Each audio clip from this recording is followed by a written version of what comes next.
Hi, I'm Dave Miller, Director of College Counseling at Stevenson School in Pebble Beach, California, and I'd like to welcome you to this installment of College Prep for You. This is the second season of the show we've been doing. We did 13 episodes last year, and we plan on 16 this year. The whole goal is to make you comfortable and knowledgeable about the process of applying to college, searching for college, finding your school, and then learning about all the steps that it takes to get through this process that has become probably more anxiety-ridden and more mysterious than it needs to be. But if our basic premise is if you take it in little increments like this, about an hour at a time, you can master this. We're at an interesting point right now because we're transitioning in our school, and you should be in your school as well. All over the country, we're transitioning from the senior class to the junior class. We pretty much put the senior class to bed in terms of their applications. They're working on some scholarships and things, but we've turned our attention to the juniors, and so more so than any other episodes, we're going to be starting right now where juniors should be. We've just started to focus on them in our school at the beginning stages, so this program is going to focus on thinking about college and doing those early processes. In the past, since we started in October, we've had about 6 or 7 shows, and they've dealt with financial aid, standardized testing, just broad overview. We had a panel with parents and students in our chapel.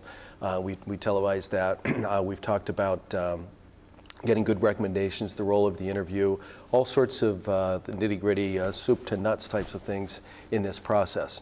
We're going to, because I ran over a little bit last time, we're going to finish off what we started talking about in terms of standardized testing last time, and we're going to finish the second half with these more philosophical issues about thinking about college, how you get started, where you can get some sources of information, who can be your mentor, all those types of things. The standardized testing we'll start off with first is we've already talked about the SAT 1s and the SAT 2s. We're going to talk about the ACTs, the TOEFL, the AP exams, and then also some specific guidelines and tips that'll help you with the all sorts of testing. We're lucky today, fortunate to have a senior, one of my students that I've known for a couple of years, gone a couple trips with me, Miles Mercer, and he's going to be sort of going to keep me on my toes and keep me honest here. So you'll also be able to add some things from the student perspective. So we're going to be going back and forth like we have in the past. Sometimes we have panel discussions, sometimes we have students, sometimes I go alone. I always feel a little bit more comfortable when I have the real McCoy here, and I've got a good, outstanding young man who's going to help us. So before we get started with, one more thing, let me remind you. This is live today on Tuesday, Election Day. We had a wonderful day today, both the weather and what's happening in our country, and we all can be happy about that. But the next 6 or 7 episodes will be taped. It'll be shown over and over again for about 2 weeks until we do our next installment at the end of the month, early in February. Okay, so before we start, let's meet our guest, Miles Mercer. Miles, what can you tell us about yourself? Well, as you said, my name is Miles Mercer. I am a boarding student at the Stevenson School, and I'm from Los Angeles, California. So went home this weekend. It was a nice weekend there, and but I am happy to be back at school and see my friends. It's a great experience being there. Good. Well, tell us what's about the academic side a little bit, just so people aren't too intimidated. What do you like in the classroom? Well, Stevenson has really nice, small, intimate class sizes, and I feel like I really get to know my teachers and get a really personal, hands-on experience. It's kind of like going to a small liberal arts college, but, except I'm in high school, so. And you're sort of ready to break away from that, get into maybe some bigger schools? Yeah, I applied to mostly bigger schools, and, my plan is to, go to one of them and get more of a general education, and then maybe try the workforce for a little while, and then possibly go back to graduate school for business. Sounds like a good plan. Pretty typical student for us, pretty decent test taker. He's had some honors and AP classes. Not totally intimidating, although he's applying to some pretty good schools, but he doesn't have too many easy schools. He's got a nice array of schools around here, some back east, a little all over the place, aren't you? Yeah, I applied to about 5 UCs, and then NYU and BU, a few places back east, as well as some schools in Colorado. So, okay. Well, I'm sure they're going to be interested in you as a student because you've got some decent test scores and good classes, and you're going to be a nice package academically. What do you have to market to them in terms of you being a person? Well, I'm really involved in extracurriculars, possibly maybe why I'm not, at the top of the class academically. I really am passionate, and I dedicate a lot of my time to things like student council, of which I'm head of our activities committee this year, and residence council, so I plan tons of events for boarders on the weekends. Green Key, I'm a tour guide for the Stevenson schools, so prospective students will be shown around by me and or other students, give them a feel for the campus is basically what we like to do. Yeah, one of the reasons I picked Miles is because he's fairly conversant, fairly comfortable in front of the crowd. He's been in a couple of plays and people know him on campus. Yeah. He's really comfortable in this role, and I thought he would be able to help us here. What was your long-term goal again now before we cut to the PowerPoint? Hopefully one day I will start my own hotel company. I've always been very interested in that whole world, and I feel like, people, doing something nice for themselves and taking themselves on a vacation is something really important in everybody's busy life. And, the great sense that you get from being in a great hotel and just the comfort and ease of the lifestyle is something that everybody, deserves, and I hope that I can give that back to people one day. Well, that sounds great. It doesn't have to. It really doesn't matter if you major in English or history or whatever, which is another thing that I like, that people get this good, broad general education, and then they go off and do specific things. Now, you may or may not do that, but if you do it, I'm going to hold your feet to the fire, and I want a commitment here that I get to stay in your hotel here. All right. Well, I'll hook you up with a nice room. Good. And I've got some. All happens. Got some proof here on TV. Okay, I want to get started on finishing what we started last time. We talked about standardized testing, and there's so much information I just couldn't get it all into one time period. But we did talk about the SAT 1 and the SAT 2. Those are the standard tests everybody has to take, and then just a few schools, about 55 or 60 schools, require the SAT 2, the subject test. The next test before we get into that, I want to give a broad overview of the testing year. Imagine you're a junior, next year you're a junior, or this year's juniors, they should have done this. We start in October with the PSAT, which is the preliminary scholastic aptitude test. We talked about that last time. Then in March is the first time we're going to ask these juniors to take one of these big tests, the SAT 1, and that's so that we can give them appropriate counseling. Now, if they can't do it in March, we ask them to do it in May or even June.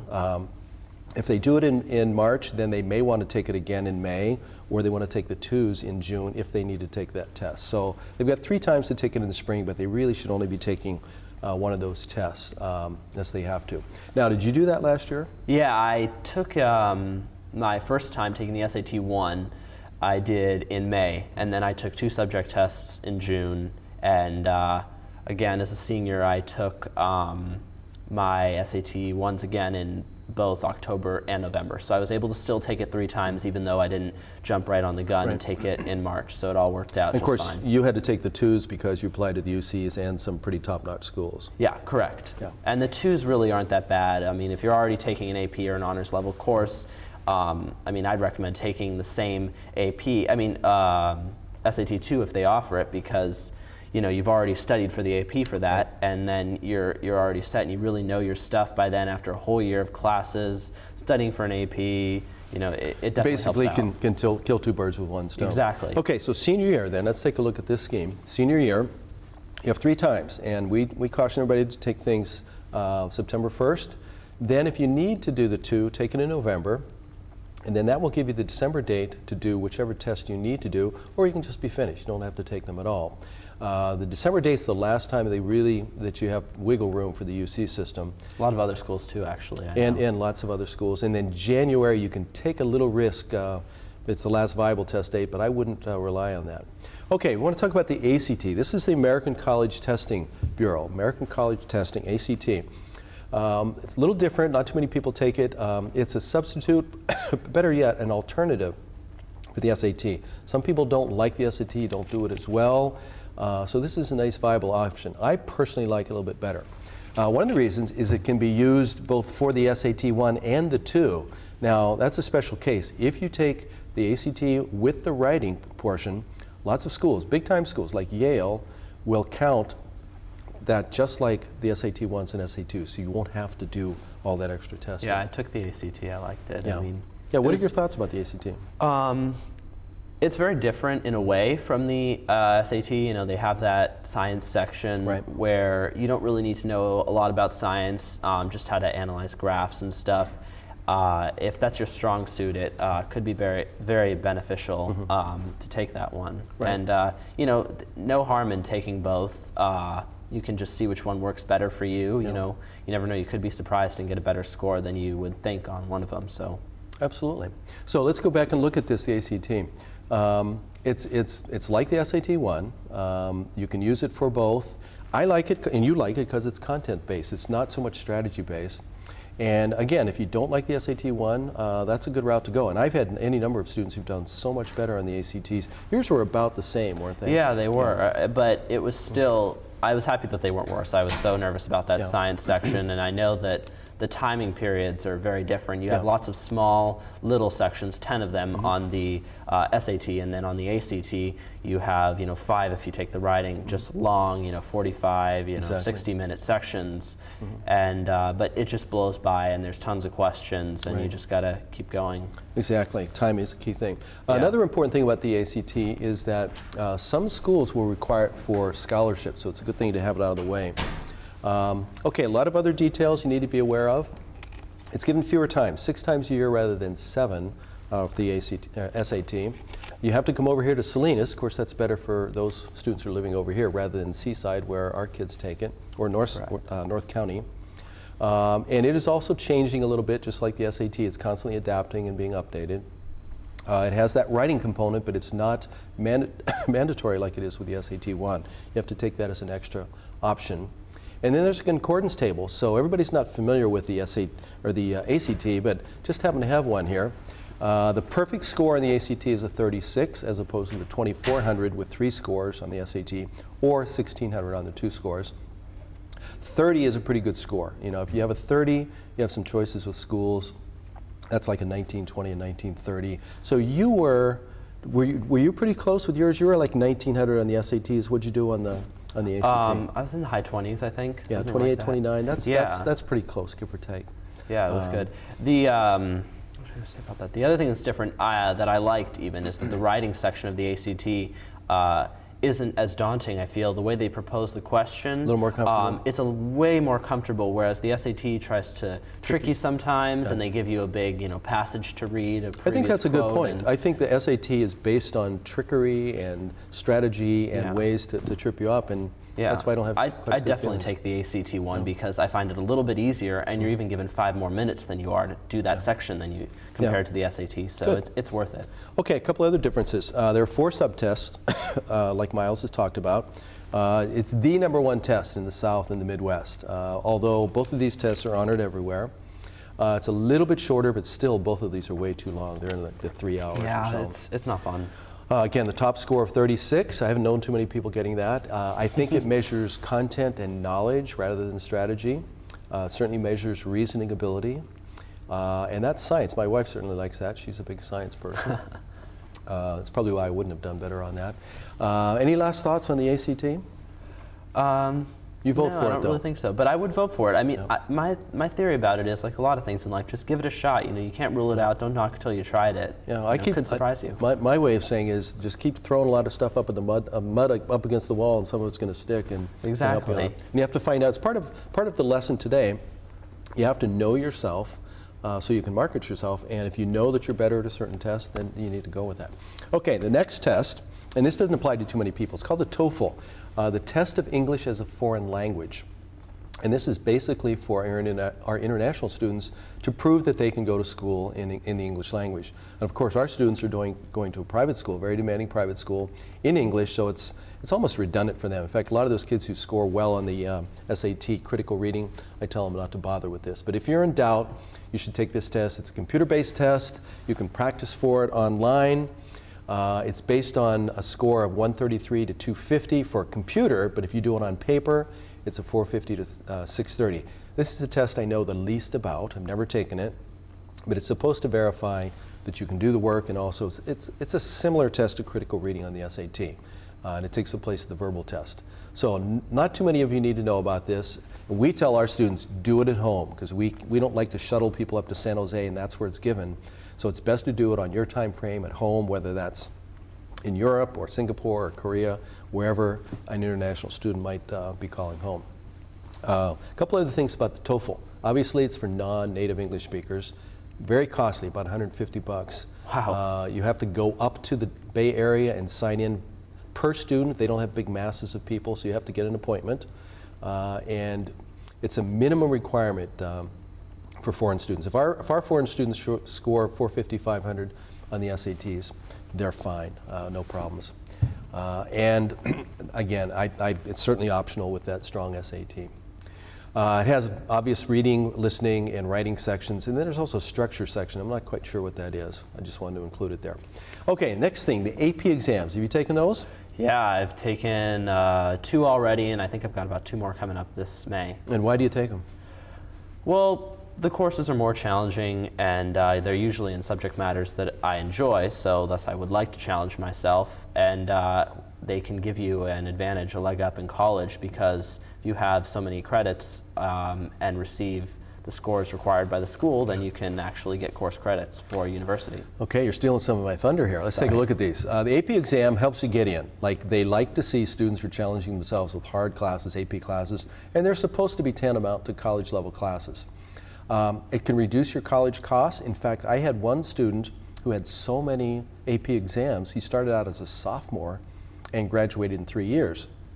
So in some cases, that's a savings of like $50,000, $55,000. Yeah, I have a friend who goes to Penn, and he had so many that he was an entire semester ahead, so he took this last semester off and worked on Obama's campaign. Exactly. So, you have all these different options. You can graduate earlier, you can take more things that you're interested in. You certainly can save money, and I suspect the parents might be a little wild about that. Yeah. I also like them because they're content-based. It's based on what you learn in the course. So if you're a real student, you learn things, it's going to help you out. And you can prepare for them. In fact, you prepare for them with a course, and then you also have booklets and little classes. Yeah, the books are great. Mandatory costs for us, you probably don't know what they cost. It's built into your tuition, but they're about $85 for each one. So it can be pretty expensive. Again, they're given in May at the end of the year, usually at the end of a course. And students always say, well, when should I take them? If you're in U.S. history as a junior now, plan on taking that in May at the end of the course. If you're in biology right now, a lot of our kids are either in biology or chemistry, you want to sign up and take those in May or June. Don't wait until the fall because you will have lost a lot of that information. Here's a list of what they look like. These are the AP exams. They cover all the subjects, math, science, languages are really popular, English Lit, English language. And you will have taken about 4 of these. Yeah, I took U.S. history and and European history and already, and then I'm probably going to take Spanish and then for sure English Lit this year. Okay, well let's take a look at the cost of these exams because you're all going to have to do some of these. The first one, the SAT, most everybody takes about $45 for three hours or so. The SAT 2 is $20 to sign up, and then it's $9 for each exam, and usually 3 exams, so that's another $47 total. The ACT is a little cheaper, $29 and then $14 for the writing part. The PSATs are $13. TOEFL is the big one, $150. And then crazy. each AP exam is $86, and you're going to have like 4 of them. I've heard some kids take as many as 12 or 13. That's a pretty hefty price tag. But like you said, it's still cheaper than an entire semester of college. Exactly. If you get all those and knock a year out, then you're saving 50 grand. Okay, the order of these exams, just so you know, sophomore year, we let the kids take, or we have them take the PSAT just for practice, and then the junior year, it's for real. It's part of that national merit thing. And then we ask the juniors to take the ACT or the SAT, either one time in the spring. Some kids take the 2s. In the spring, and then senior year, you have the SAT 1s or the ACTs. You have the 2s, the TOEFL if you need to, and then finally at the end of the year, like you're going to do, you've got the APs again.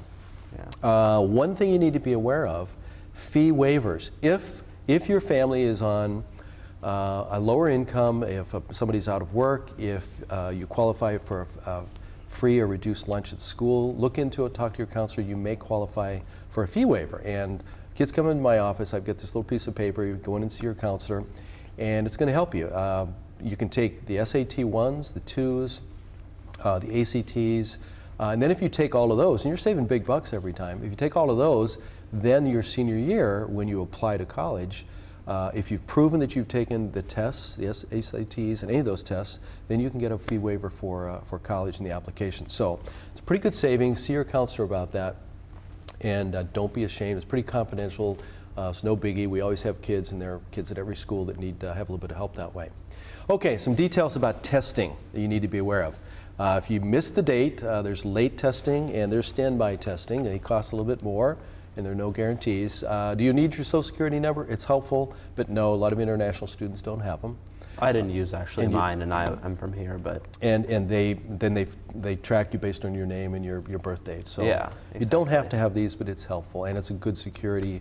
So don't panic if you don't. Because I know lots of kids who have panicked. Now, what you have to worry about is your name. People use different names, and they create different files, especially if you're an international student.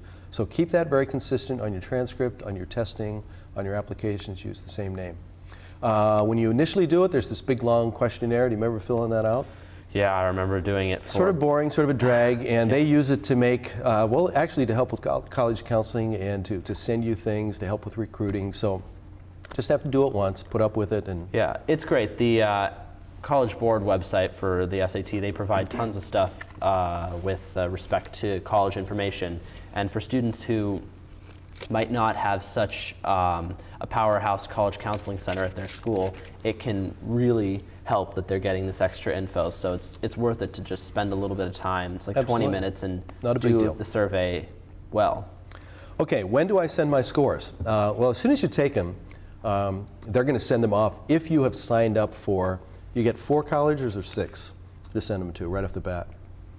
I don't know. I think it's 4 or 6, and then you have to pay for extra ones. So my advice is, if you don't even know, put down some colleges. You can't think of any. Take Santa Clara, do Stanford, Berkeley, Cal Poly. Do the ones that are around here, St. Mary's, and then if you're lined up, then you'll start to get recruited by them. And it's good to get the conversation going. Don't waste that money because you've spent it, and you might as well get some value out of it.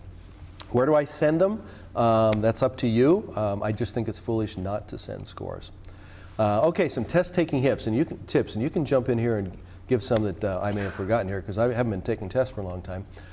Practice with real tests. Either you can buy them out of books, or the service itself will provide some preparation, but actually go through it. Yeah, the practice tests are absolutely amazing.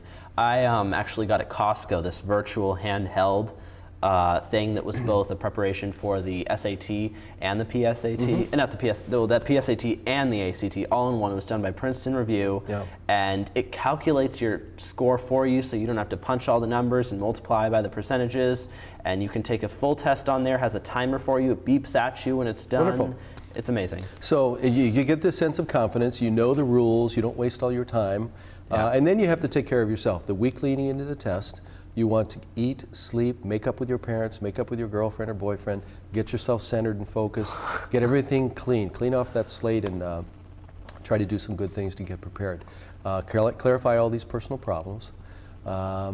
And then on the test itself, one of the tests, the ACT, is a little different from the SAT. One honors educated guesses, the other one does not. So you just have to keep track of your pace and how much you know. And obviously the advice is if there are 4 true and false or 4 multiple guess questions, you should be able to eliminate 2 of those. They're sort of silly options. Get rid of 2, and then you can take a guess.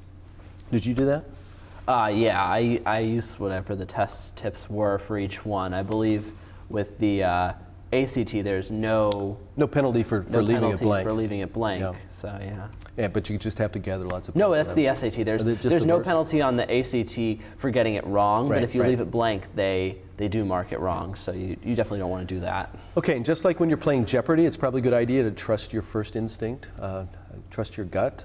Don't agonize over the hard questions because there are easy questions, middle questions, and hard questions. Very few people get the hard questions, so don't waste your time on those. Yeah, and don't start to overthink things because you run out of time. You just don't have enough to really do a Jeopardy thing. And obviously, do all those easy questions first, fast, and get the most out of them because they count every bit as much as the hard questions. And that's where you lose lots of time, and just take it all seriously, but not too seriously. Yeah, with the SAT, since there's no penalty for wrong answers, if you are doing the math section, it's the best example of this, and you don't know how to do a problem, just skip it, try and finish the entire section, because the easiest problems aren't necessarily always at the beginning, and then come back at the end, because if you skip over a bunch, you'll definitely have some time at the end, and then you will know that you have however much time to spend on trying to get the answers correct. Yeah, in fact, I think a lot of those hard questions are right at the end. So Yeah, the last three are the Okay, really another good tip I have that I think is to sort of look over the answer choices first, and then they'll pop up as you're reading. A lot of people don't like to do that, but I've always thought that's good. A couple other things, the hard answers are late. Make sure you know about that. Mark these, return to the difficult questions. The first and last paragraphs, just like any paper, are the most important, the introduction and conclusion. A lot of answers are found in those paragraphs. And then read with a pencil, some sort of marker. I wish you could use a highlighter. They don't like that, not allowed to do that. But no, it's not allowed. As a student, as a teacher, I use that, and as a way of learning, I think that's a real key thing to get engaged with your learning. I circle one important sentence from each paragraph, Good. and it really helps. Good tip. And then there are opinion questions where they ask you, and they're usually not hard conservative or liberal or right or left. They're usually middle ground, how politics tend to gravitate themselves. So if you're in a quandary, take that safe, easy middle ground question. There are some warm, fuzzy PC questions, and I'll give you an example. They will have some questions about artists, about priests, about gay and lesbian people. They will have questions where you're sort of hesitant to give a strong, harsh answer, a real opinionated, tough answer. And so whenever they say something, or about teachers or nurses, whenever they have a question and it's sort of a negative answer about any of those groups of people, you want to get rid of those answers, because they're never going to have those as a viable answer. And do it quickly. Read as quickly as you can. Prepare and read. And obviously you don't need to know the directions. You practice that, so don't waste your time doing those things. With the reading sections, a lot of times with the SAT, they'll have, for example, 2 sections that are the exact same length, but one has more questions following it than the other.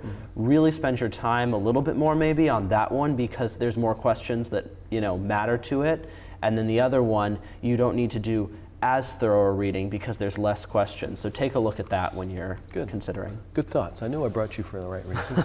Okay, let's take a look at some standardized test options. Let's say you don't like the SAT, you don't like the ACT, you just don't want to do that at all. You're not good at it, okay? So key piece of advice is know yourself. Know your own testability. Like, am I good at this or not? I had 2 kids. One was a little bit better than the other. And it doesn't matter who you are, or the gender, or your parents, or any of those things. Some people test well and some don't. So accept yourself, accept your testing, and move on. What you can do is choose schools that match your ability to test. And if you don't test well, that's going to limit some schools. Or you can go to schools that just don't require testing. Another thing you can do is do something about your testability. Get it better. Improve on it. Take a course. I took a course. It was great. And it helped you. Yeah. And there are some kids that they take a course and then nothing matters, nothing changes, so they avoid the test requirement schools. There are 300 of them, some very, very good ones. So you just wrap your arms around those schools and then hope for the best, and you do well in that. And, exactly. And you're good luck. Okay, let's put this to bed and give us some of your last closing comments on testing while I set up our next thing. All right. Basically, I would just say don't be afraid of it. I know it seems daunting, and from the time you're a kid in popular culture, the SAT, and you watch your TV shows and the seniors on those dramas are all going to take the SATs and stuff. But really, it's not that bad, and you get through it. Take a class. It really helps. Buy yourself a practice book, and you will get through it, and things will be fine. It'll all be fine. Yeah. Okay, let's get to the main focal point for today's show. It's going to be a little bit briefer here, but things that just to get started. And I like this because this is what all juniors should be doing right now. It's about thinking about school and getting organized. Okay, how do you get organized? Well, first of all, you have a ton of paperwork you've got to do. You should have some folders to organize this, or a record-keeping bin. And I brought one. I couldn't take a picture one, so I wanted to get the camera on this so you can see what this looks like here. This is the one I used for my daughter. It's got you use this for your mail, for your bills, whatever. In fact, we even make labels for them. So something like this, or one of those plastic milk cartons with bins. What did you use? I got it at the Container Store. It's a portable little file cabinet in one of them, so you can actually hang little files in it, and it's got a handle. It's great. I can bring it down to the office if I need to ask you about something, and it really worked for me and helped. And your parents do something like that with their taxes, so get their advice, and you can do something like that. Okay, next big thing is know thyself. This is a biblical juncture, I believe. Do a self-assessment, talk to other people about it, know who you are so you can market yourself to other people. Know what your interests are, what your strengths, your weaknesses, your abilities, what your goals and aspirations are, and then your values. What do you believe in? And there's lots of paperwork that we have, a lot of forms that we put you through where you've got to wrestle with these things. You've got to think about them, go to your parents. In fact, we ask them to do those too. And the better job you do with those, the better job that we can do. Do you remember anything about doing those? Like the self-assessment forms? Yeah, we did all those. And then that actually really does help, because the first 5 things on that list, I mean, the assessments and, knowing things about all that stuff, that will be something that you are called out upon and to put in your application. Putting your application. A lot of schools with their supplements, if you're doing the Common App, they'll ask you to describe yourself in 3 words, something that you can get from doing the self-assessment. And so it's all good. People think about you. Yeah, it really helps. Yeah, so don't complain when you're a teacher or counselor, or if you have an independent consultant, if they ask you to do that, because it's all for you. One big method to the madness. Yeah, definitely method to the madness. One of the things that we ask our kids to do is a personality test, and we bought that as part of our thing with Naviance, or it's called Workspace, and what we give to the families is called the Family Connection. And located on that Family Connection is a Myers-Briggs type of personality test. You don't have to belong to this. There's one on the College Board site. There's one on the Princeton Review site. I took that one. U.S. News and World Report. They all ask about 30 questions, and there are links to fields, careers, things you might be interested in, some coursework. So it all ties in well together. And if you take more than one of them, which it sounds like you did, I think I took 2. Then it's a good cross way to reinforce what you've learned. What's the big thing you learned about yourself in those tests? Geez, I don't really know. Tough question. Yeah, it is a tough question. I think I learned maybe a little bit more than I already knew about my, study habits and such. I found that they were mostly accurate, but not entirely. I mean, that's pretty much. Yeah, I took them twice, and one of the things I learned is that the very first thing is either introvert or extrovert, and then it's like nurturing, sensing, feeling, perceiving, different ways that you interact with the world. They also tell you what kind of learner you are, what your strengths, what your weaknesses, what your personality defects are. So you can monitor those and change those and work on them. But it also helps me to write about you, and it confirms all the other stuff that I know about you. But what I learned was that I took the test twice because I wasn't quite sure, and it was fun to take. And one time it said I was an introvert, another time it said I was an extrovert. And that's sort of how I've been in my life. I'm sure you were an extrovert. Yeah, you remember? Probably. I think so. Yeah. But those are good to see. Take a look at in 5 years and see how things are. Yeah. Okay. Another thing you can pursue is just a little personal research. Talk to your parents. Obviously, it's a big venture for all of you. Talk to graduates of the schools that you're interested in. Graduates of the school that you're going to. Your high school. Mentors. That could be a Cub Scout leader or Boy Scout leader, a travel coach. Somebody you've had in your church, your minister, somebody that you look up to and trust. Perhaps talk to some other seniors, but they're going to be sort of in a quandary. They're going to be going through this themselves, so they may not be the best thing. But I know you talk to your peers and get some ideas there. Who did you go to? I talked to you a lot, of course. I definitely talked to my parents. I talked to friends. When you're a sophomore, I think is when I really started talking to current seniors who were in a sophomore about it. Yeah, it is pretty early. Just getting more of a general idea. I didn't quite understand every single word and all the terminology. But then when you're a junior, definitely start talking to the senior class. When you're a senior, maybe not so much because everybody's got their own personal struggles that they're going through. And then the graduates too. Maybe a lot of my parents' friends, and even my mom, for example, is a graduate of one of the places I applied to. And they'll know a lot. It'll be a different perspective. It could be 10 years ago, 15 years ago, but even still, you really get a general feel for the school, and something like that doesn't change over the years. Lots and lots of sources, but you've got to be proactive. You go out there and talk to your teachers. We print a list of where our teachers went to school. I know some public schools don't do that, but they go to a wide variety of schools. It's a good resource that you can't miss out. So teachers, friends, your brothers and sisters who've gone to school. your coaches, lots of different sources. Next, you want to start very systematic research. Lots of websites, and that seems most likely where our kids are going. And I'll give you some examples of those. Tours, there are some commercial tours, certainly the tours put on by individual schools. There are videos, although videos are pretty much like dinosaurs. We're not going to see them too much longer, but DVDs have certainly taken their place, and even online stuff is taking the place of DVDs. So wander into your college counseling office, take a look at those things, see what's happening. And then the catalogs, those are the things that nobody looks at, but those are the most important things. They list all of the coursework that you'll take in the colleges. And I'm not going to embarrass you by asking if you looked at the catalogs of your schools, but no, I didn't necessarily look at that's all what of them. really tells you the nitty-gritty about what college is like. Other things to research, just take a look at the view books. Now, those are sent out by each college, and the danger of the view book is what? Oh, they're obviously biased towards themselves. Yeah, and they're looking great. Everybody's wonderful. Everybody's well scrubbed, super clean. They're athletes and leaders and just super good-looking people. And of course, you don't see the winner back in Buffalo, New York. You don't see all the problems and those sorts of things. Oh, you do see the winter maybe, but it's Yeah. a beautiful, It's a beautiful snowy winter shot scene, of the yeah. trees and the So fallen leaves. be very skeptical of the view books.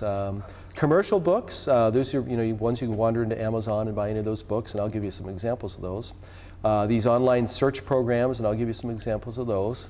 And then when you're on campus, either on a vacation with your parents or if you go with a school, make sure you go to the information session and take the tours. And we're going to give Miles a chance to talk about those in a second because he's gone on 2 of ours. And then another big thing, these college reps come to colleges and they sort of recruit. Like we have about 70 to 75 who come every year, and you sign up, know about them in advance. You have to get out of class, come in and see them. And they come to public schools, they come all over the place. We maybe have a little broader spectrum because we take those back east visits. But did you come in and see a couple of reps? Do you remember that? Yeah, I probably saw more reps definitely than schools I applied to. I saw reps from all across the country, in the South, the East, the Midwest. Cheap way to travel. Here in California.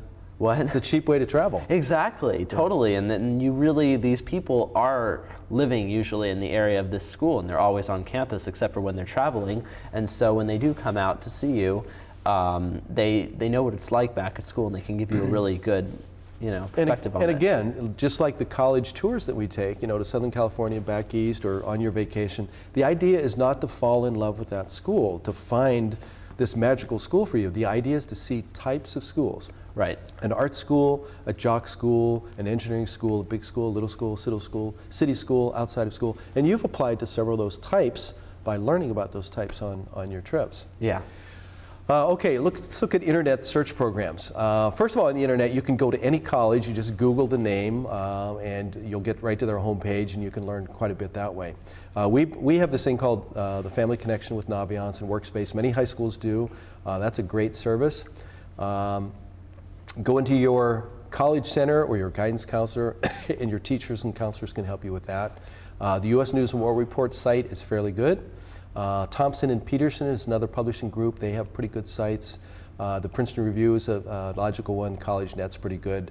And then did you rely on those much, those sites, or a little bit of everything? Yeah, I did a little bit of everything. I definitely used our school Naviance one. That's great. I think you can purchase one of those even if your school doesn't offer it. So You're exactly right, you I would can. recommend using one of those. I think it's pretty cheap too. It's not that Yeah, that no, much. I know a lot of people actually from one of the schools back home where I go, where a lot of my friends go, and it's a public school, and a lot of them use the same site, and they just signed it themselves up for it. So it's really a valuable source. Okay, there are 2 types of books. People aren't using books these days, but they're still with us. Objective guidebooks, and these are some examples. The College Board Handbook, Princeton Review Guide is a good one I use. Kaplan's, every year I just happen to grab 206 there. Peterson's Guide to Four-Year Colleges, Barron's Profiles of American Colleges, ARCO, all these different companies basically do the same thing. It's going to look like this. You'll find this in Borders. You can order them on Amazon. You can get them a little cheaper. Borrow them from some people that have used them already. Like a lot of these seniors, recycle them and they drop them off in my office. And it's good to have one big master book. Yeah, and we have tons down in our college counseling center. So just go into your local thing, maybe a public library even will have them. You can go in, and then once you know specific colleges that you search out in these books, you can then take that and go and do a broader search on them by looking at their specific websites and all that stuff. Which brings us then, or you could focus on these subjective guidebooks. And once you do the broad general work, these are ones where there's a bias, an axe to grind. Fisk is a guy that I use a lot. In fact, I'm on his board for his book, his guide to colleges. He's got a little bit of subjective slant to it. This old guy from Brown University, Rugg, does these Rugg's recommendations. He basically gets his information from people like me, does these surveys. The Gorman Report is another one I use a lot. Colleges That Change Lives. That's maybe the single best small book by Lauren Pope. I urge parents to go out and buy that one.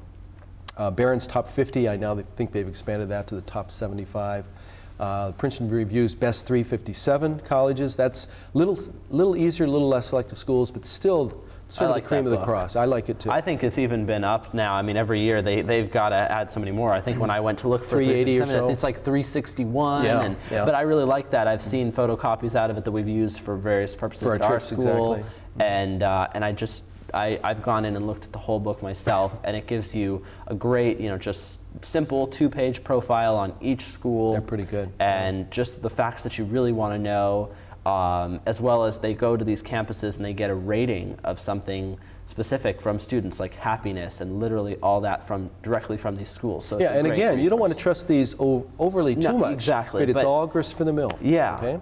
Yeah, okay. Here's some examples of these subjective guides. I picked out the ones from Fisk here because they were easy to cut and paste. But some about testing, some about the right school, some broad and general. When do I do it? Some of it's about the process. So get a hold of some of these guides, but get one good broad general ones.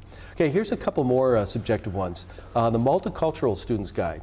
If you're a minority student, if you maybe first generation, that's a pretty good, helpful one. One for athletes. If you want to go to sort of a little more conservative place, a Christian school. If you're interested in money, the 100 College Best Buys. Don't be afraid of going to an expensive school, because a lot of those places you can get a lot of help. And then there's one if you have learning disabilities, ADD or ADHD, one of those. There's a guidebook directed just to you. And then there's one for student aids, tons of different types of schools. They're one that just deal with Catholic colleges. They're like, 30-odd Jesuit schools, and they've got one single application. That can be helpful. Okay, so here's an example of a specialized guidebook. This is one on America's 100 Best College Buys, but just so you see what those are like. But these can be very, very helpful. A couple other ones to look at, top science colleges. 100 colleges is where the average students go. That's the buzzword, average. If you're a B or C student, there are a lot of places for you to add to your choices. You don't have to get disappointed by being shut down by all these high-powered places. Historically black colleges, those are changing, but they still have a lot of pull, like in the South and Texas and Dixie and so forth. And things are changing, but a lot of kids, so it's like going to an all-male school, all-female school. They're great options for people who want those sorts of environments. Colleges in the West, that's probably the book that I use the most. And then another book I use a great deal is just, kid comes in, he's got this sort of strange major, and I'll look it up and I'll find all the schools that have that major. And then there's one I think you looked at, Film School Confidential, when you were considering a little bit film for a while. That narrows down all of the movie and media type schools.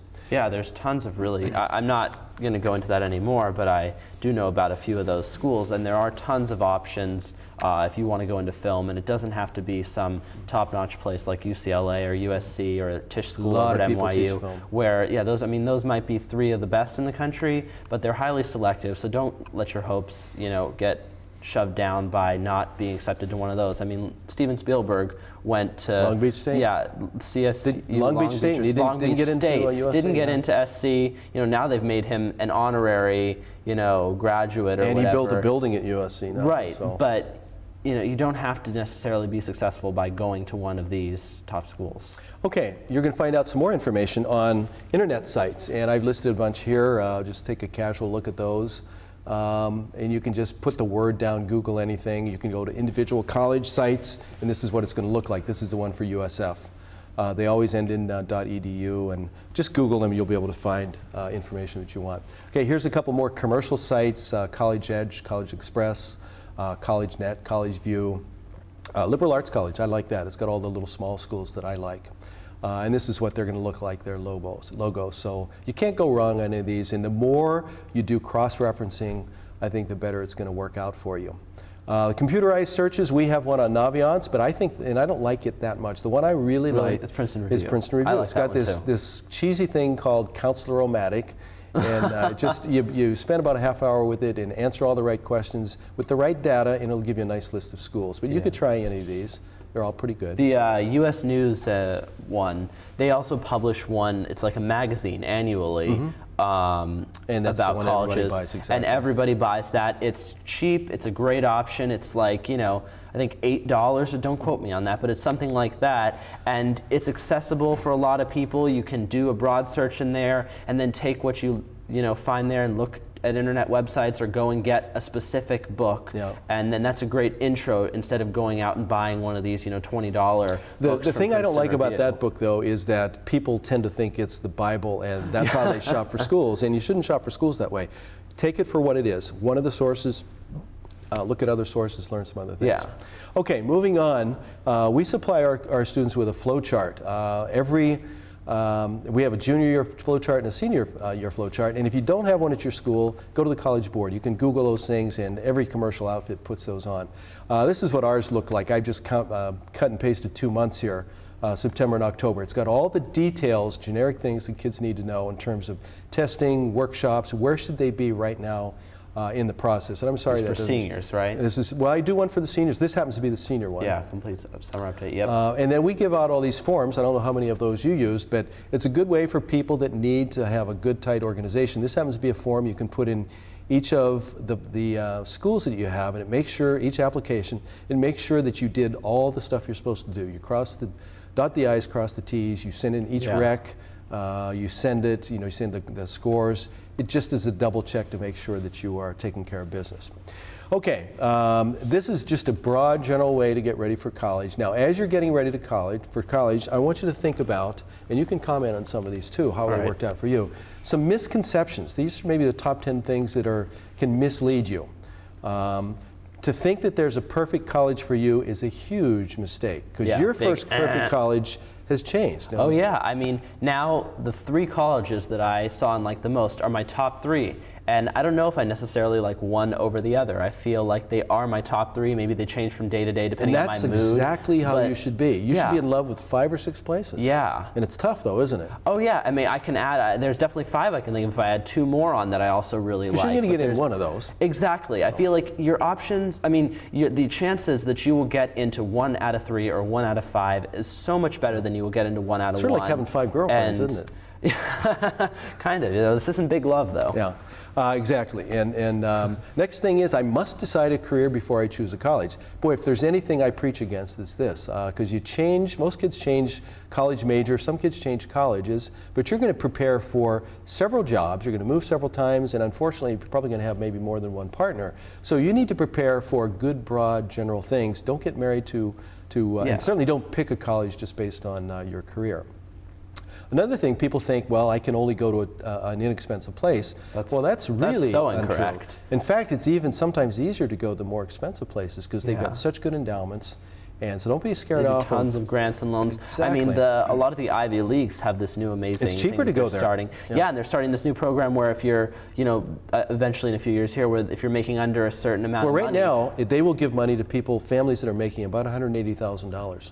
And that's a pretty good chunk of change. Oh yeah, and I thought when we were touring, they even told us they've got something in the works where they will pay 100% of your tuition if your family's making. And you get down to the $30,000, $40,000, $50,000, you pay nothing to go to school. It's amazing. So really don't let that deter you. Another big misbelief here. I never heard of this school, it must not be good. Well, let me give you an example of one of my top 5 schools. If I was applying to college now, I would apply to Davidson College in Davidson, North Carolina.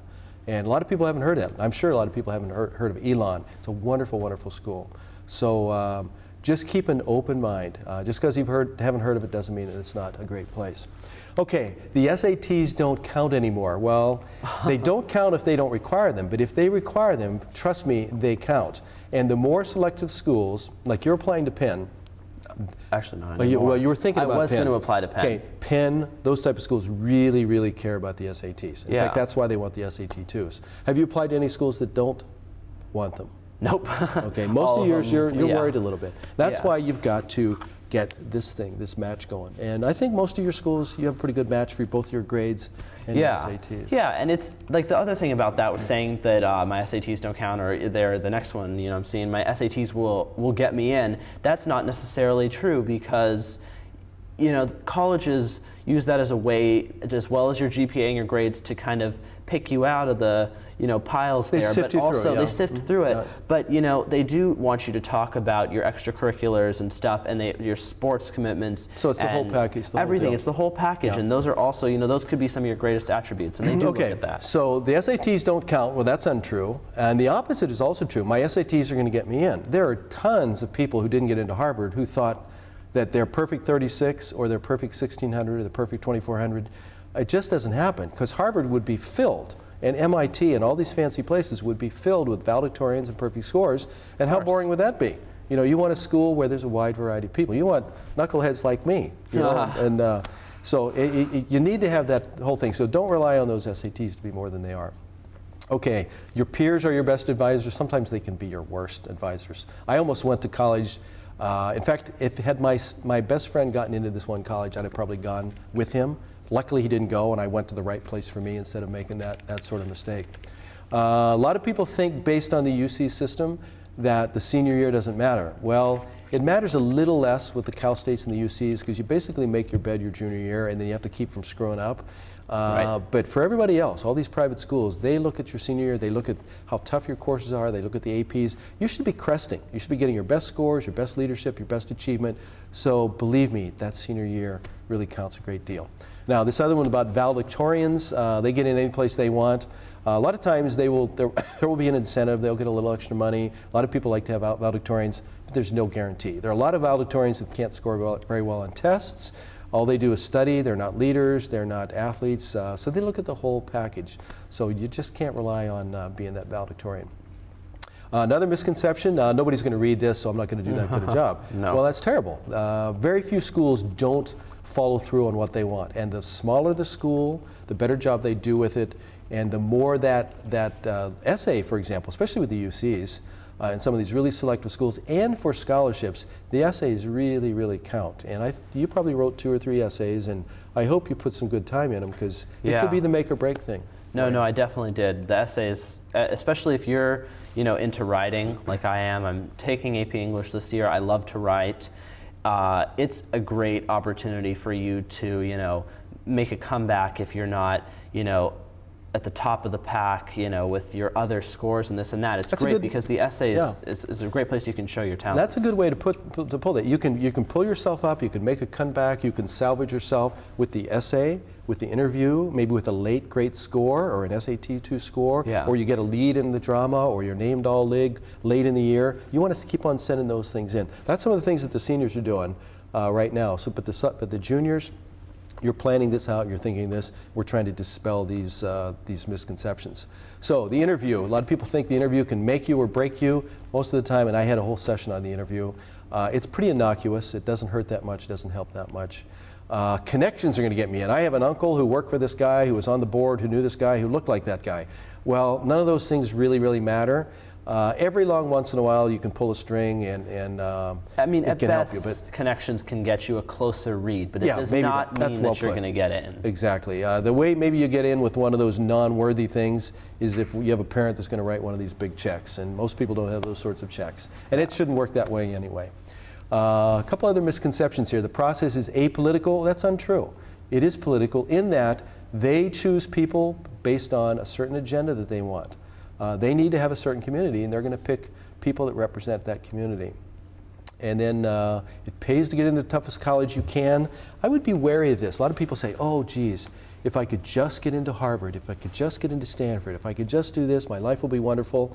Well, I tell parents, even if your son or daughter could do it at Harvard or Stanford, they would feel, and I don't say this to them, I search for ways to say this politically, but I would like to say, why would you do that to your son or daughter? Yeah, maybe Stanford might take them or Yale might take them, but they would feel miserable because they're with kids who always had A's, they've taken all AP classes, they're 2300s on their SATs, which means they can write faster, think faster, do tests faster, and you're going to jump in there with your 1250 and your 3.4, and you've only had one AP class, and you're going to put yourself at a real disadvantage. It's like you're going to enter the Indianapolis 500 in a Model T. But there are lots of places where everybody could be successful. So you've got to find the right place for you. I totally agree with that because, you want to enjoy college. College is going to be the best experience of your life, really. And if you are just thinking about getting into the toughest college possible, you're probably going to be miserable if you are, not obviously getting the grades that usually are accepted by these colleges. You can really probably get in anywhere if you try, but will you really be happy having to study 10 times as more than all these other students that you're around? So how did that affect your list of schools? Because I think you've done a great job with that. Thanks. Can you think back? Definitely. How you adjusted your list? Yeah. I mean, it definitely affected where I applied to, because there were a lot of schools that I saw on tours that I liked, and I said, I could probably find myself here, and I could really be happy. But when I went on the East Coast college tour, some of these Ivy League schools, but really, I don't know if I would have been happy in that situation, because I would have had to do so much work, and even then, I don't know if I'd really been successful in all that. So you've gotten to the place where you've got 3 or 5 schools that you could marry, you could see yourself there, you could live there, you're happy, you won't be disappointed. Boy, that's the $64,000 question, isn't it? How do I get students, how do our students get to that point? How do parents and families get to that point where you are? Where we've done enough work, we've done the research, we know ourselves well, we've got these certain scores that we're comfortable with. Like, I know my scores in high school, and you know your scores, and exactly. That's who we are. You know what kind of grades you have, you know the leads you've had in plays, you know what kind of athlete you are, and you think you've found the schools that match you. That's the big question. How do you delineate those handful of 5 or 6 schools that you can get equally wild about?